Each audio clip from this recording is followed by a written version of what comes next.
धंदा करता करता विठ्ठल विठ्ठलची नामस्मरण करत होते. हे ध्यानी म्हणेन तो विठ्ठल भगवंत तिला आठवत होता. तो नामाचा छंद लागून गेला आणि मग इकडे दिवसा मागून दिवस जाऊ लागले. कार्तिकीची वारी जवळ जवळ येऊ लागली. आणि त्या पंढरीच्या दिशेकडे ते आपली दृष्टी तिकडे बघू लागले की मला कोणी घेण्यासाठी येईल का, आणि अशी त्या ठिकाणी ती व्याकुळ होऊ लागली. परंतु अंबा विचार करे मनाला, साधू संत काय येता पंढरीला. करे मनाला, साधू संत काय येते पंढरीला. अंबा विचार करे मनाला, साधू संत काय येता पंढरीला. अंबा विचार करे मनाला, साधू संत काय येते पंढरीला.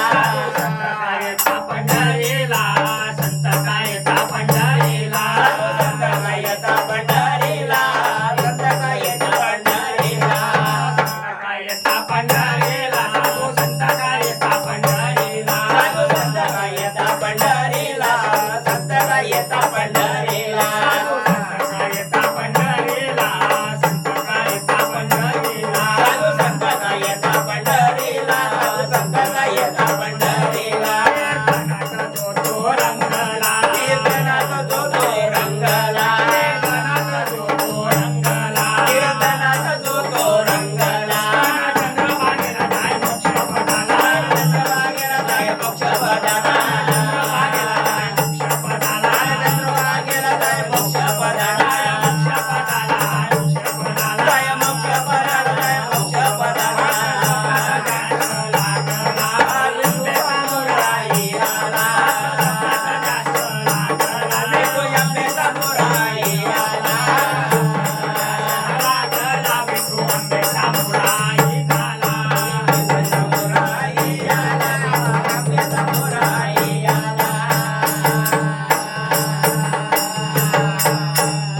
ती मनामध्ये एक विचार करू लागली की साधू संत आता आले असतील आणि जो तो कीर्तनामध्ये गुंग झाला असेल, कोणी चंद्रभागेमध्ये स्नान करत असेल आणि आता जीवनमुक्त होत असतील. बरोबर. विठुरायाचे लागले वेड न म्हणे कधी देवा येईल मुळ. आहा, जीव झाला से व्याकुळन उद्या एकादशी आहे.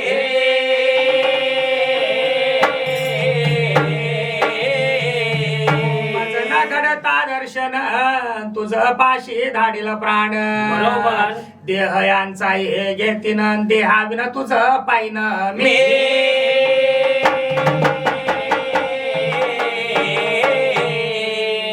सासू सासऱ्याचा आधीच नाना परी आहे जाच. आहा, तरी दृढ संकल्प चन केला असे जीवित्वाचा.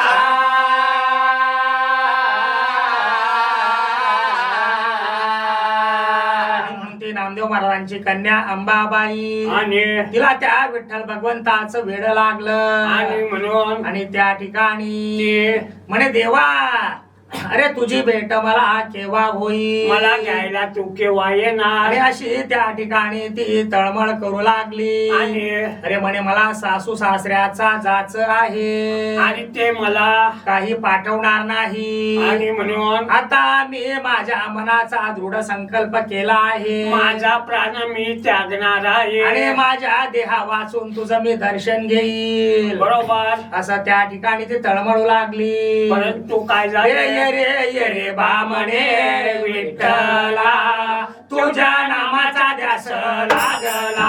ये रे बा ये रे विठ्ठला तुझ्या नामाचा ध्यास लागला. ये रे बामणे विठ्ठला तुझ्या नामाचा ध्यास लागला. ये रे बा ये रे विठ्ठला तुझ्या नामाचा ध्यास लागला. तुझ्या नामाचा ध्यास लागला, नामाचा ध्यास लागला. तुझ्या नामाचा ध्यास लागला.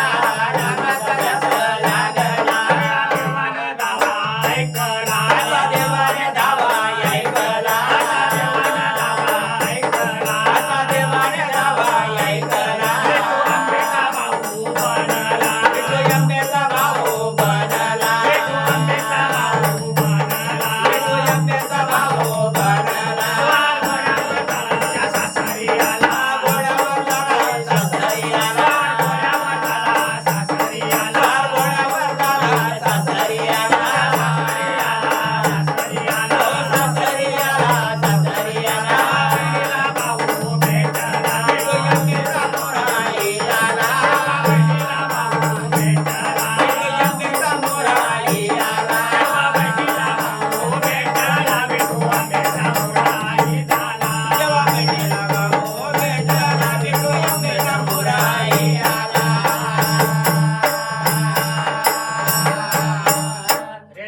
भगवंता आता माझ्याने काही राहावलं जात नाही. मला आता तू लवकर घेण्याची ये. आणि असा धावा त्या अंबाबाईने केला आणि इकडे साकडं पडलं त्या पांडुरंगाला. आणि तो भगवंत त्या अंबाबाईचा भाऊचं रूप घेतलं आणि तिच्या सासरी चालून आला, घोड्यावर स्वार झाला आणि तिच्या सासरी तो आला. आणि त्या ठिकाणी बहीण आणि भावाची भेट झाली. त्या ठिकाणी भेट झाली आणि हो ताई म्हणे दादा सन सांग मज तू नेशील कस. आहा, माझ्या घरची कठोर माणस समाधान त्यांचे करावे.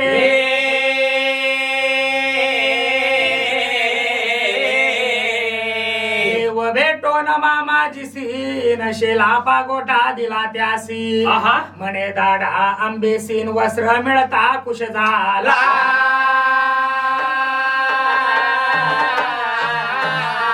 सासऱ्यानं दिला होकार न परी सासू होती क्रूर. बरोबर. म्हणे मी नाही दाडणार साडी तिला नेसवली.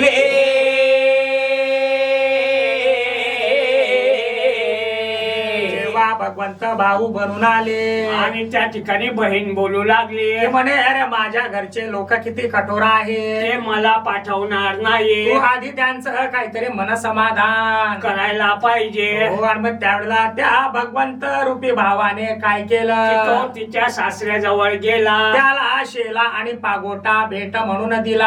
आणि सासरा खुश होऊन त्याने होकार दिला. तो म्हटला की तुझ्या बहिणीला पंढरपुरात घेऊन जा. परंतु इकडे सासू ही फार कठोर होती. ती म्हणे मी काही पाठवणार नाही. परंतु भगवंताने तिला सुद्धा साडी नेसवली आणि तिने सुद्धा होकार दिला. ठीक आहे घेऊन जा. परंतु इकडे त्याचा मेहुणा प्रिय मग मेहुणा त्याचा कोपला, त्यासी पोशाख घेऊन दिला.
तिचा पती सुद्धा राग भरला आणि मग त्याला कपडे घेऊन दिले. आणि ते मिळाल्यानंतर तो हो. बोलू लागला की म्हणे तुम्ही सुद्धा माझ्या बहिणी सोबत तुम्ही पंढरीला चलावे. हा शब्द ऐकला त्या अंबाबाईच्या सासऱ्याने. आणि तो काय बोलू लागला, हो तो काय म्हणतो, पंढरी ठेवावी पुत्रने